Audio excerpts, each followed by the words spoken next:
Transformations in literature can be incredibly complex based on a variety of factors like consciousness or the sheer degree of the change that occurs. In many K-pop songs and music videos, it is not exactly rare for such transformations to occur, but I want to talk about a few examples that I find more interesting than I think they tend to get credit for. Like UA does not get its flowers for being a cohesive take on a concept that frustrates many until they look at it on a more technical level. It's easy to be satirical, but satirical apocalypses are hard to pull off. Not everyone can be anti-fragile. Speaking of, my plant pathologist sister says it's definitely a potato.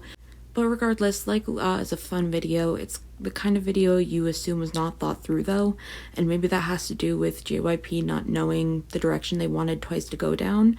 But I also think, to its credit, it demands your attention to where you forget all analytical skills at the door.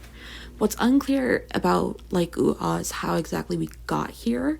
There's a destroyed helicopter where the zombies are, which is fair enough, but we never get to know how Twice and only Twice have managed to survive thus far.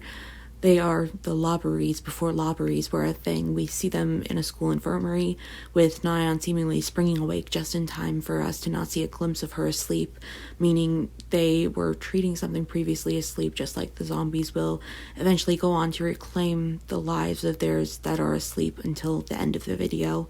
We also see these curtains that frame our view of the girls, even if they are torn haphazardly, showing the direct effect of the zombies while underscoring how unaffected the girls themselves are. There's also a lot of contrast throughout the building with like the light blue line on the infirmary walls, or Chewie surrounded by zombie hands while standing casually in front of this closed doorway. Any disturbing crossover that could happen is non-existent, no matter how prevalent the issues at hand are. Another big part of the music video is movement. It's obvious they want you to be aware of just how many members there are. More keep appearing casually, wandering upon a camera that is not cutting anywhere but moving along with the members. There's so much humanity in quantity as well as quality, though there's also no room to leave anyone behind. There are parts of the video where you will see previous settings occupied by the members, but they're gone, so they don't ever come off like they can be discarded and moved past. This happens in the scene where they introduce Chaeyoung and Dahyun, and the camera plays with them turning back and forth. As such, Dahyun steps off a platform while we can't see her, as we wouldn't want to see any struggle or the symbolic act of stepping down. She doesn't step down, she comes down to the level of Chaeyoung, where they can show off their own fun dynamic. All of this is important because the zombies do not get these benefits. We see them on treadmills, suggesting how they can only move forward in theory. This is important to remember later on when we see all of the girls on the bus. The lighting makes it look like the bus is moving, but the zombie hands repeatedly hitting the windows make it apparent that it is not.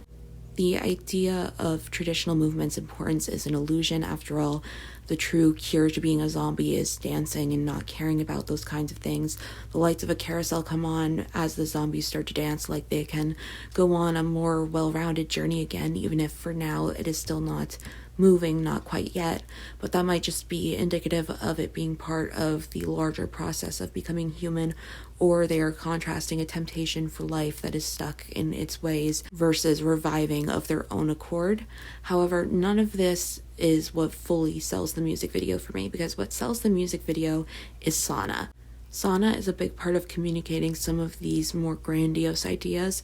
We see some of the many skills of the members, and we don't see those members left behind, but Sana trades places with them while still showing off more of the building, and she does it to be the comedic relief, which might seem like an annoying role to play. You work so hard to debut and you don't get to look cool or stunning. You're the joke.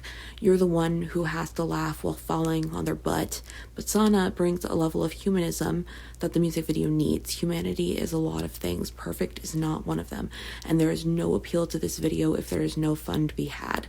It is about having fun and being better for it, and while it doesn't make sense to see Dahyun physically step down, Sana can be clumsy and pretend not to be struggling, because as many members as they have, they need dimension in the same way they need cohesion. It's not logos, it might not even be pathos like the dancing scene they wind up in. This is ethos, an appeal that represents the girls as one body. I think Signal was kind of a play on like UA's general concept. Signal is funny, but Signal is and isn't human at its core. On the one hand, they're too alien to seem normal to us, but they're also too human for the aliens. In a very human way, they recognize the other, the alien, but this incredibly human pitfall leads them to finally appear truly alien. Throughout the video, many of the girls struggle with understanding their powers, and they toy with bearing their human hearts and the love they feel and appealing to the alien who lacks any and all character. The first time he asks to leave, and they come to similarly not grapple with useless things but adapt, and they do so as if it was an inevitable, quick change, possibly not even a conscious decision. I have one last example, and I promise it's not twice. It's actually a song I think most people, if they've heard it, pretty much hate, and I get why. The mixing is horrendous, and I don't think the writing is all that great either. I'm talking about IZ*ONE's Vampire, and we are absolutely talking about the song, not the music video. The music video is fine, the styling is great, the makeup is questionable, and like I said, it's not as if the writing isn't also questionable, but I'm more privy to notice things on the page than the screen. While they directly address the vampire in the chorus with hey, in the verses they express the underlying emotions they are feeling more casually, with the hey being extended. And their interpretation of the vampire has to become more refined as their vampirism is hypothetical at first, and despite aforementioned direct addresses, they want to turn the subject, calling their word choice and state of mind into question. The verses contain conflicting sentiments, but the transformation itself is stated plainly in its own refrain, as if it was always just that easy. They repeat their woes in the final chorus even after the transformation has occurred, perhaps indicating the song, while an apostrophe has implications beyond this relationship and for others to glean something from, transforming the song itself into a more relevant text. K-pop can be very derivative, K-pop can be very out there. I think recognizing both can be and are true is important to understanding the genre. We talk a lot about human essence, but literature has its own essence created through and with the human essence, and transformation is the most literal representation of its own development. Everyone.